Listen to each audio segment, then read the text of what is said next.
know you weren't on the committee, but do you approve the minutes? Yeah, they're fine with me. Okay, so we'll go ahead and sign up on the minutes. Okay, Liz, it's up to you. 2024 legislative priorities. Yes, so in the packet are the 2024 legislative priorities for federal and, hello, Mayor, for federal and state.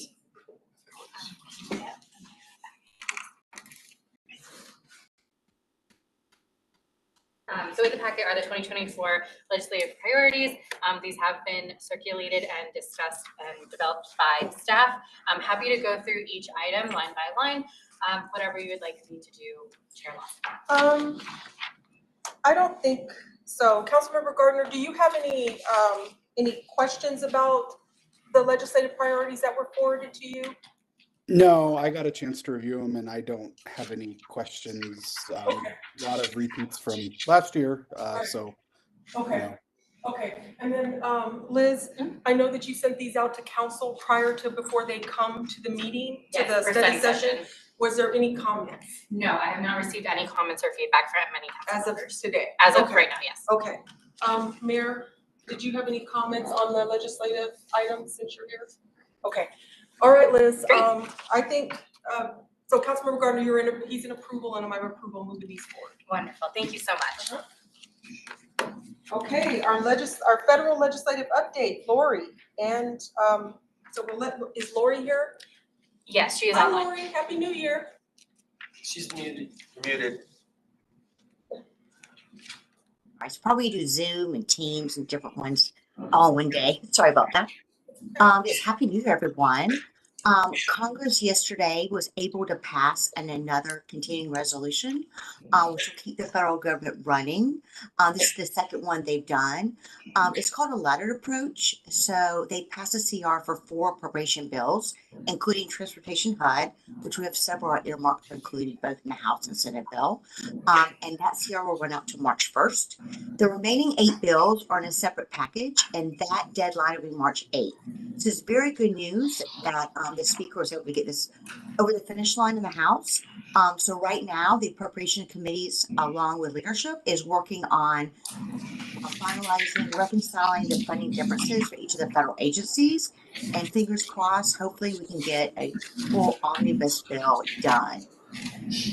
I would give a quick summary of what the Congress is going to do for the remaining of the year. They're probably going to leave early around September for the election. Before that, they're going to work on the Water Resources Development Act, which is a water policy bill for the Army Corps of Engineers, the Farm Bill, National Defense Authorization Act. The president's budget is expected to come out the second week of March, right after the State of the Union, which is on March 7th. And that's when officially Congress begins its appropriations process. So then the offices will begin giving out their forms, their guidelines, the types of projects they want to see for earmarks. And Liz, I know, has already been working with each of the departments on gathering those requests. And we'll soon set up some meetings with offices to make sure our project priorities align with theirs. And lastly, this is the 3rd year of the infrastructure bill. So the federal agencies are anxious to get out the notice of funding opportunities, NOFOs, early, so they can do groundbreakings and precedents before the election. The raised NOFO is out right now. The bridge grant NOFO is out right now. There are a number of water grants that I know the water department and I have been looking through, and there'll be a lot more coming up very, very quickly. And I've been keeping Liz posted on the upcoming deadlines and the intel I get from the federal agencies. Any questions? Councilmember Gardner, is there any questions for Lori on the federal update that she provided? No questions for me. Thank you. Okay, no questions from me. Mayor? Yeah, I do, Lori. Obviously we're concerned that we've got some infrastructure issues, the widening of Mockview, there's some bridge replacement issues that we have, and so we're going to need to work with you on that to make sure we get in line. But the other issue, where are we at? We're getting some impact on the migrant issue from the border. Where are we at in terms of the negotiation about Ukraine in exchange for securing the border, funding for Ukraine? Yes, sir. They met at the White House on Wednesday. I'm hearing it went there's a possibility that there could be a package. But it's not looking very likely when I was on the Hill yesterday. Good. But I'll continue to keep Liz and Roberta posted on that too. We'll see what happens next week. So we'll go around the table. Is there anyone that wants to speak or ask Lori a question about any kind of federal from your departments? Okay, Roberto. Just mentioning that to the mayor's point, at the winter workshop, we're planning on providing an update on infrastructure, federal infrastructure bill and the projects that we are going to be, Montview what came up and others that we're slotting in for specific grant programs that are going to be available in 2024. So getting council feedback on those projects and then kind of the timing for when we'll be moving those forward for grant applications because a lot of them require match.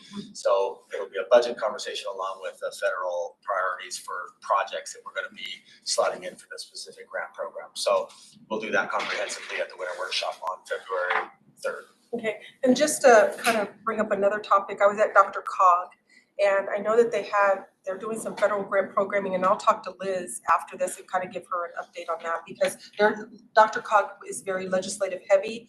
I'm kind of surprised that we didn't get stuff from last year.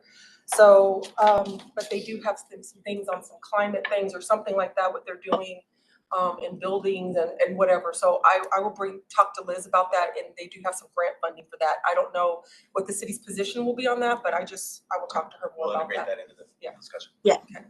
It's called the Carbon Reduction Grant Program. Yes, exactly. So I've been working on it with others. Yeah. So please, get questions, let me know. Okay, thank you, Mayor. When did you say, how long is that concurrent resolution gonna go for? So the first one, that is agriculture, Milcon VA, transportation HUD and ag goes to March 1st and the remaining go into March 8th.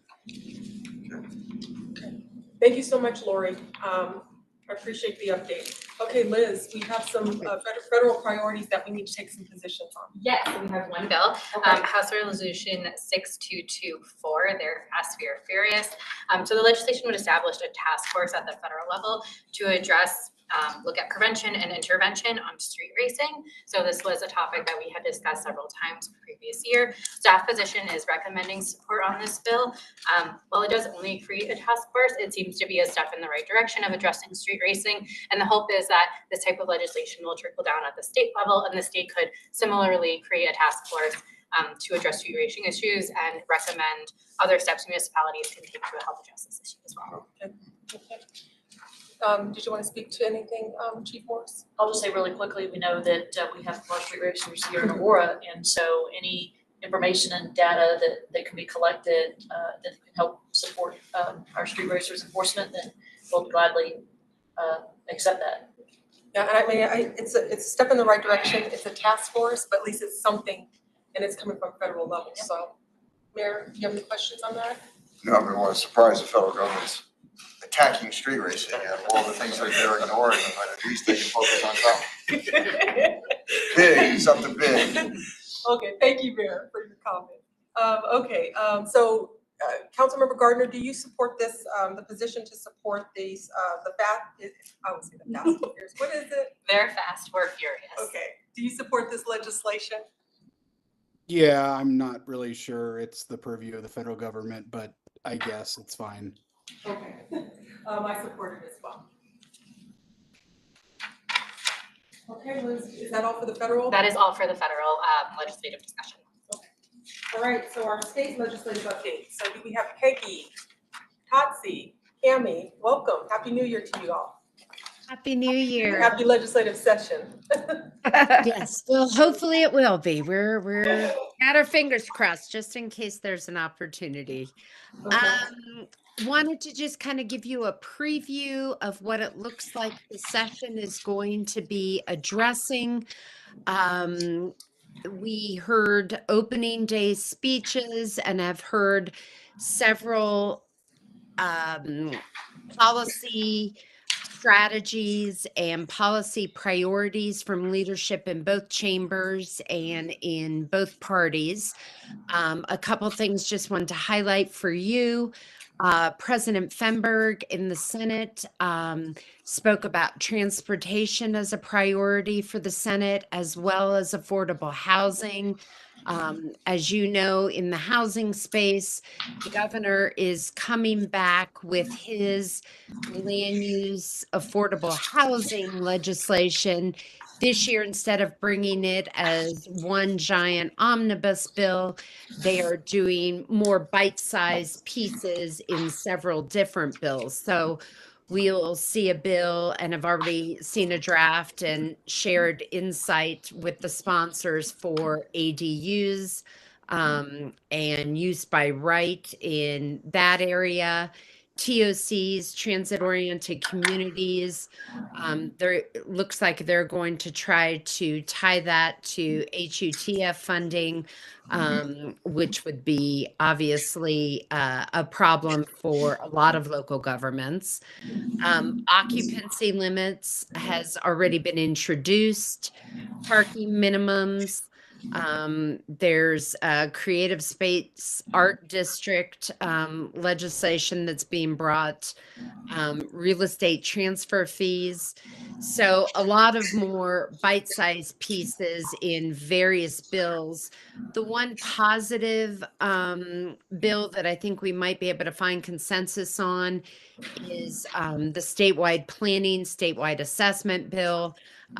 There looks to be an effort by both Senators Zenzinger and Kirkmeyer to bring that bill, and they're hoping to be able to work with the governor's office on that legislation. Senator Lundeen is focused on construction defects. There will be several bills in the construction defect space. There's a coalition that is both the home builders and developers, as well as some of the housing groups out there. They're looking at legislation that would address right to repair, damage per se.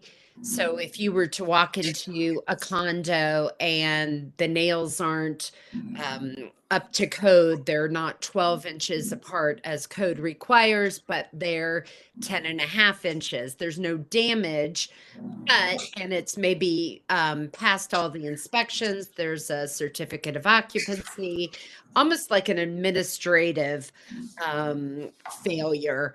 Then that would have an opportunity to be cured. It would also require 2/3 of those showing up to vote. So in an HOA setting, those who actually showed up to vote, we would need to see 2/3 of them for the HOA to get involved in a lawsuit. And as you know, that's been a lot of the problem around construction defects is these condo lawsuits. So looking forward to seeing that bill, and the home builders and the coalition are still working on that. Speaker McCluskey talked about education as a priority for this year, fully funding education. This might be the first year in quite some time that we've done that. So that was also something the governor talked about, as well as Senator Lundeen. And then Representative Lynch agreed that construction defects was a priority, and also fentanyl. As you recall, he was one of the bill sponsors 2 years ago, I believe, on the fentanyl legislation. And he wants to come back and address that issue that was never addressed, or never passed, I should say, on making it a felony. So lots of big issues, a lot of repeat issues. The mayor asked us about, he had heard rumors from the governor's office about a migrant issue. I did, just so you know, Mayor, track down Senator Field. She's not quite sure what the bill is doing, is going to get me more information. But yes, in fact, she is involved with one of the bills. So we'll get more information. Hopefully next week. They were going to do some digging, but we'll get that over to you as soon as we hear back from her office. I know Tatsi and Tammy were going to jump in also with some of the governor's priorities and some of the things that we've been working on for the city. Peggy, can I ask a question? So, in terms of the migrant bill, is that are they trying to address the funding for municipalities, or what is the context? Can you just, I know you don't know what the bill is, but what's the context of this issue? Well, that's exactly what we're trying to figure out. Okay. It's very vague. I Okay. believe it might be around housing. I'm not sure if there's funding attached to it. But it sounds like it's about housing as far as Center Fields could recall. Okay. Mayor? Well, Liz, were you in that meeting? I don't know, with Jason, myself, and the governor's staff? I don't know if you were there. Oh, we're in trouble. You should have been there. That's my fault. Really concerned what Denver wants to do, and I really think we should push back on it. It's kind of, look, they're being targeted because they've been a sanctuary city for a long time. I'm proud of it. I think that's why Governor Abbott is sending them there. He sent them to Chicago, he sent them to New York. I think Mayor Johnson wants to do is to spread them out in the different metropolitan areas. And I think they're talking about some assistance in doing that financially, but I just think that there are so many costs that are unknown involved in this, the impact on public education, the impact on other things. And so I just really want to push back on it. And Governor Abbott's doing it is to get the mayors from those cities to go to the Biden administration and say, you need to fix the border. What I mean by fixing the border is what they're doing right now, and it's only going to get worse, is that anybody who crosses the border illegally right now can get arrested, can then request political asylum, be processed, be given a court date, be released in the country. The only thing worse than that is released into the country without a work permit. And so you're having I worry about this explosive combination and how it might affect our city. And so I think we ought to just push back. Well, with the housing piece, we're having a hard enough time housing our own residents, and then, and the people who want to. So I'll be very interested to see what this is about. So thank you, Peggy, on that. Just wanted to get a little bit of context because I hadn't heard anything about this one. So, okay, who's next? Tatsi. You're muted. Tatsi. You're muted. Yeah, I know. I was trying to figure out my button. I think Cammie is going to give us a update on the governor's state of the state, but I wanted to give you a little bit of an update on couple of items that we've been working on. Many of you may recall that over the summer, Councilmember Lawson, Liz, and members of Capitol, Peggy, Cammie, and I meet with the Aurora delegation. And following last year's election, or the 2022 election, there was a proposition that was passed, Proposition 123, which would fund affordable housing projects.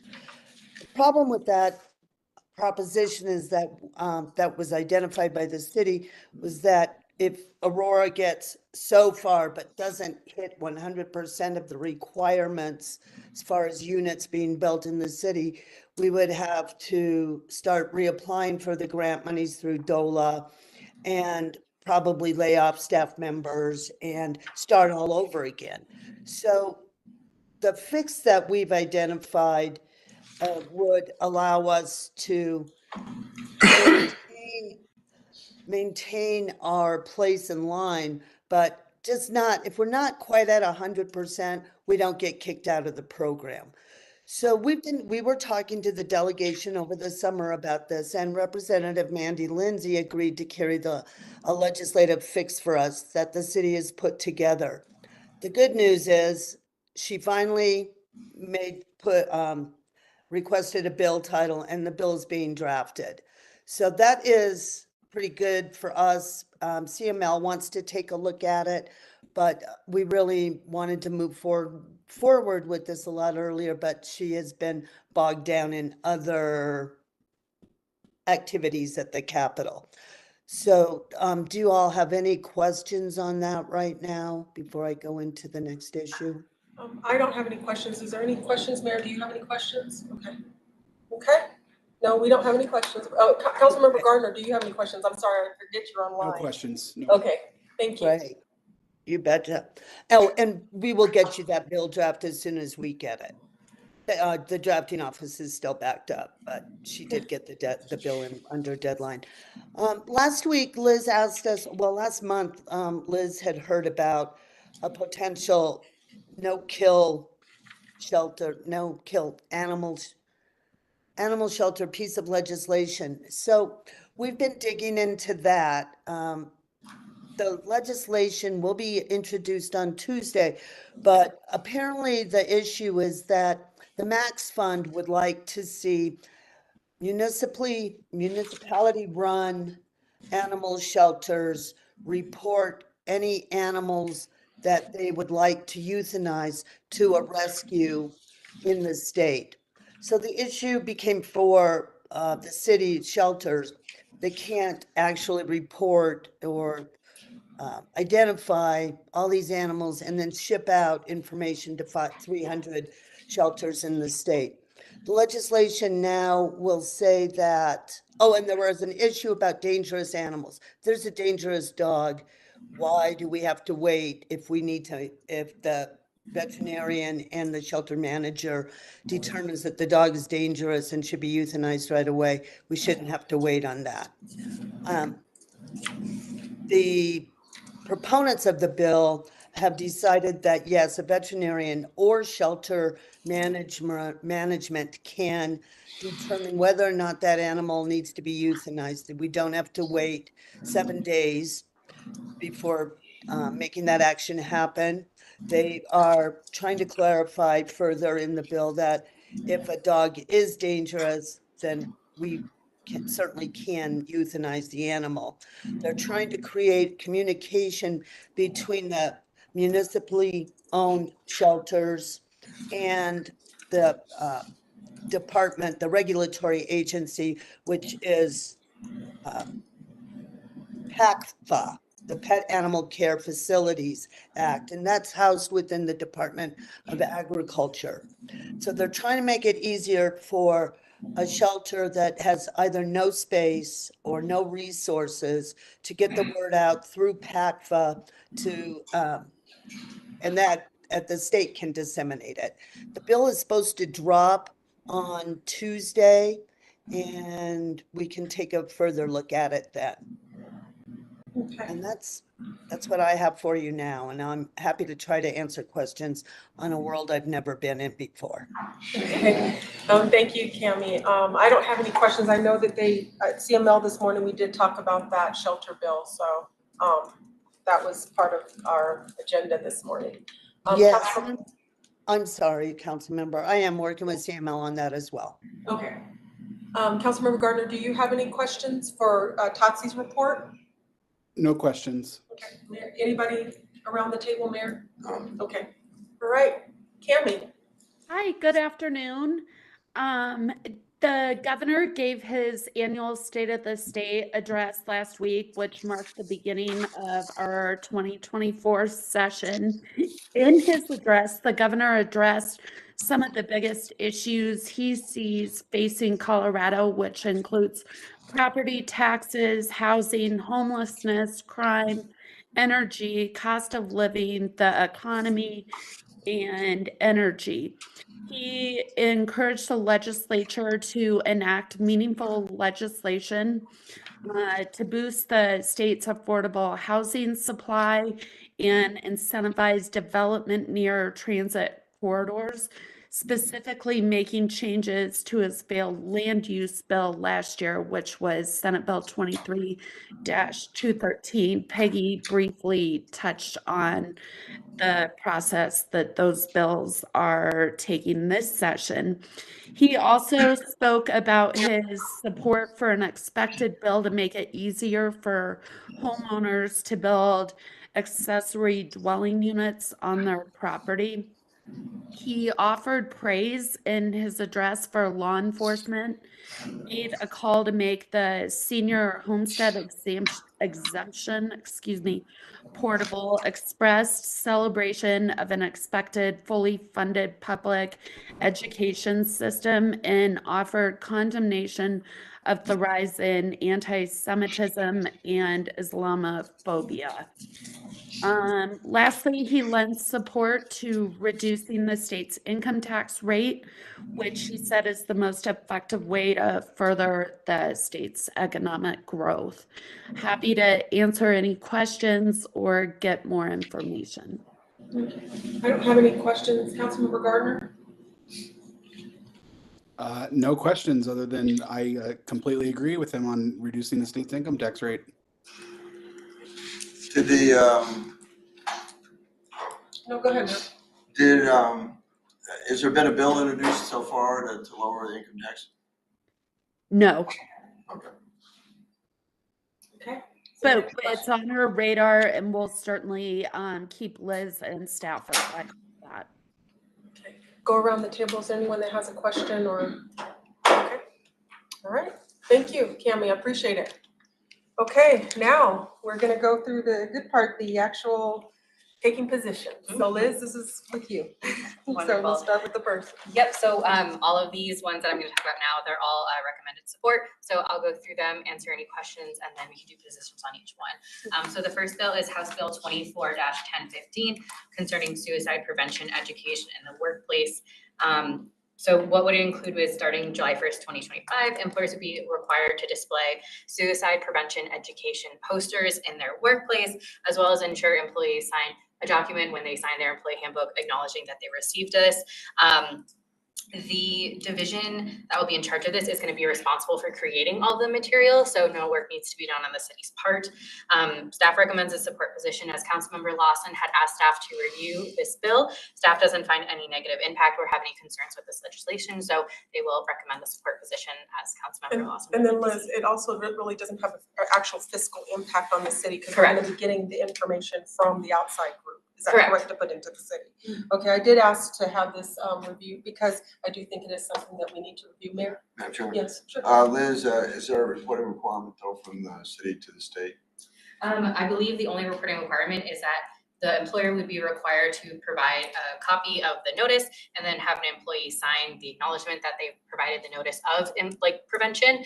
But we already do that anyway when we have employees sign the employee handbook. So we don't have to send that out. We just have to have our file. Correct. Okay. So, Councilmember Gardner, I'm going to support this. Do you support the staff position to support this legislation? I do, yes. Okay, all right, so we'll support that one. Next bill is House Bill 24-1016, defined personnel for emergency telephone services. So this bill just further defines the emergency communication specialist as a first responder whose duties involve emergency and non-emergency dispatch services. Staff is going to be recommending a support position on this as reclassifying telecommuters inside this has been discussed for 4 years. And this has already occurred in several municipalities and states nationwide. The reclassification will entitle these staff members to additional healthcare services and workman's comp considerations, and then providing funding for the training of all staff involved in 911 services could only be a benefit to the city. Did anyone want to speak to this? Chief, anything on this that you want No, to I speak to? don't have anything to add to that. Okay, I'm not putting you on the spot. I Yeah. just want to make sure I get your voice heard. Yeah, I appreciate Okay. that. Yeah, I think everything's good with that. Okay, Mayor? you want to Well, does it, can anybody tell me if it's gonna drive any kind of a financial obligation on the city right now? Or is it prospective? I do not believe there's going to be any financial obligation for the city right now. Any funding that was allocated for training would just now, these people would now get to be included in those additional trainings. So nothing is reallocated or redistributed according to the program. I'm not sure what it accomplishes. Okay, Councilmember Gardner, there is a position of support on this bill. Do you support? I do, yes. Okay, I do as well. Next bill is House Bill 24-1074, aggravated cruelty to law enforcement animals. So under current law, aggravated cruelty is a class 4 felony, and this bill now includes a further definition of what that stands for, which is provided in the summary of in your packet. Staff is recommending a support position as law enforcement animals are costly to purchase, train, and maintain. And this person does provide that. If a person is convicted of cruelty or aggravated cruelty to law enforcement animals, they will be court ordered to make a restitution for all expenses, including veterinary services, ongoing and immediate, and then replacement costs if those are deemed necessary. There was similar legislation last year regarding cruelty to law enforcement animals that the city did take a support position on. Chief and Reagan, do you have anything you want to speak to this on this? Just definitely 100% support our law enforcement canine dogs. They work hard and they're out there with us. They help keep us safe and keep other people safe. So I think it's really important.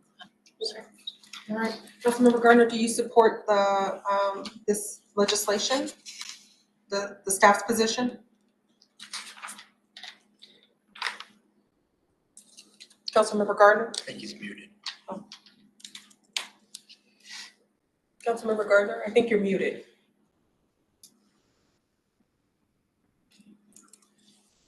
So let's just go to the next one and see if we can get it back on. Okay, the next bill is House Bill 24-1076, the Purple Star Program.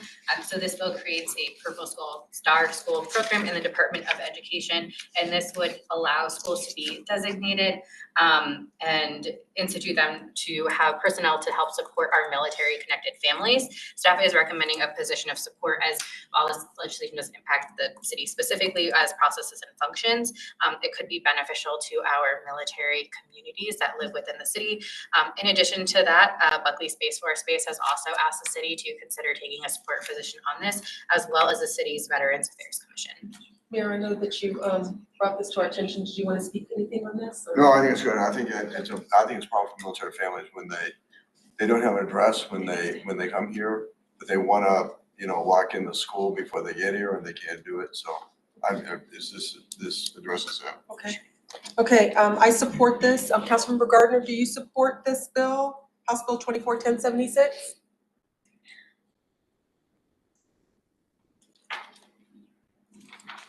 Councilmember Gardner?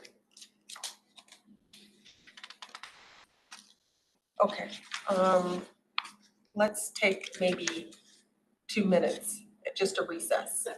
And just let me see what's going on with Councilmember Gardner. Is that okay with everybody? Okay. Oh, on the Go ahead, Mayor. Did you- state going back. To the legislative priorities? Yeah, let's see. Yeah, when we talked about Buckley? where is it? But yeah, we talked about Buckley. We approved those, that Buckley is in there. Yeah, that was really surprising that I found out at the state of the state and talking to the Adjutant General that they have a very different plan that they've never briefed me on, or it didn't seem like when I was talking to the Lieutenant Governor, who's kind of responsible for aerospace military stuff, that she seemed unaware of it, yet the general told me that she was aware of it. So, but she certainly never briefed me on it. So, but it's a different plan. And so in terms of, they're just kind of saying that all the National Guard units have agreed not to compete with one another. So we need to get a briefing on that. Okay, so this is the deal. Councilmember Gardner has to get off at 1:30. I'm asking Councilmember Jurinsky to get on because otherwise we won't be able to continue the meeting. So we do need to take a little bit of a recess, and then let me get Councilmember Jurinsky on, and then we can go ahead and complete this. Absolutely. Okay? So let's take about 5 minutes. Sorry, everybody. No worries. All right. So she needs to help to get on. Sorry, Oh, no. this is the state of my community. Sam, about the numbers. So what's the workaround to even things out? What we ended up doing was, like for instance, Are we yesterday. still recording? Yes. Okay, into based on the last two digits. It was 8 to 2. 8 and 1 Okay. and 2. So what we ended up doing Can we after the meeting yesterday is just go down the list. We are because- paused with recording, but we're still live on YouTube. just so everyone's aware. An alternate. We're working to address that. Okay, and then also to get Councilmember Jurinsky on. Okay. Does she, what, does she said incorrect password? The password, yeah. Can you call it?